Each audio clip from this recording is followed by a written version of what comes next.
Thank you for tuning in to NCCI Universum's Biblical Read-Along on the Laws of Human Relations. We will be using the Hebraic name Yah instead of Lord and Elohim instead of God. We hope that you are edified as you read along with us about the ancient laws of Elohim regarding human relations. Please don't forget to subscribe and give it a like, as this will help the channel grow.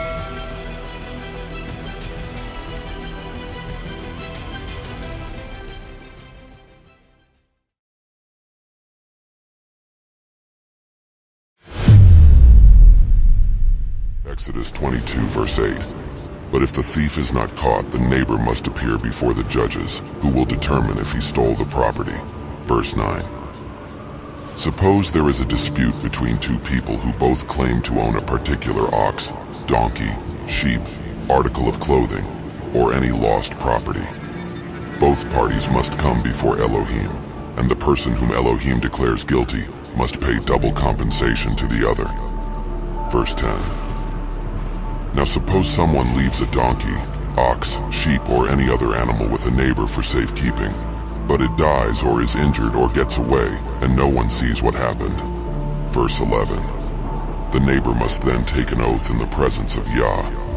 If Elohim confirms that the neighbor did not steal the property, the owner must accept the verdict, and no payment will be required.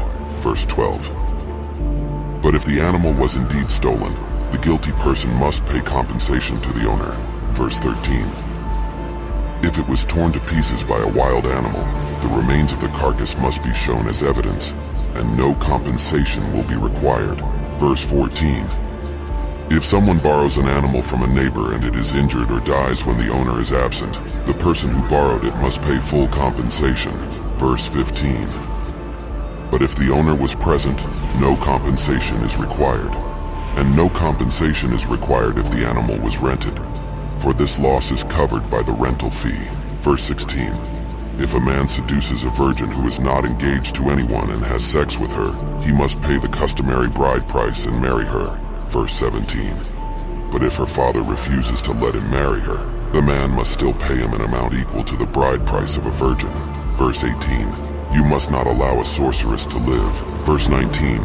Anyone who has sexual relations with an animal must certainly be put to death. Verse 20. Anyone who sacrifices to any god other than Yah must be destroyed. Verse 21. You must not mistreat or oppress foreigners in any way. Remember, you yourselves were once foreigners in the land of Egypt. Verse 22. You must not exploit a widow or an orphan. Verse 23. If you exploit them in any way and they cry out to me, then I will certainly hear their cry. Verse 24. My anger will blaze against you, and I will kill you with the sword. Then your wives will be widows and your children fatherless. Verse 25. If you lend money to any of my people who are in need, do not charge interest as a moneylender would. Verse 26. If you take your neighbor's coat as security for a loan, you must return it before sunset. Verse 27. This coat may be the only blanket your neighbor has. How can a person sleep without it? If you do not return it and your neighbor cries out to me for help, then I will hear, for I am merciful. Verse 28. You must not dishonor Elohim or curse any of your rulers. Anyone who sacrifices to any god other than Yah must be destroyed. Exodus 23, verse 1. You must not pass along false rumors.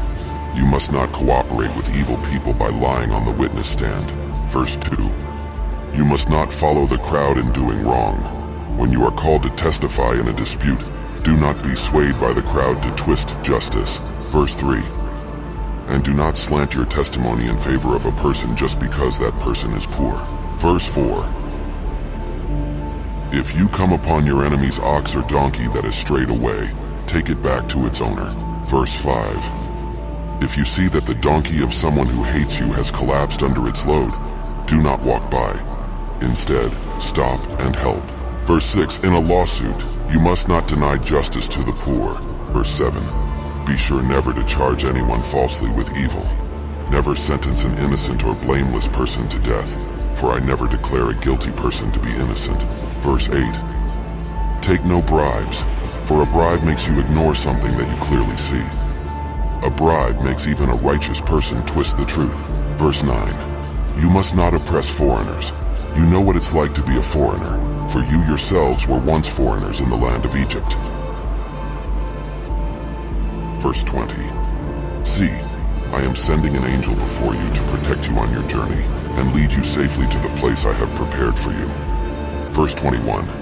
Pay close attention to him and obey his instructions. Do not rebel against him, for he is my representative, and he will not forgive your rebellion. Verse 22.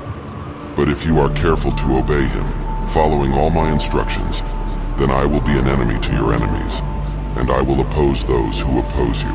Verse 23. For my angel will go before you and bring you into the land of the Amorites, Hittites, Perizzites, Canaanites, Hivites, and Jebusites, so you may live there, and I will destroy them completely. Verse 24.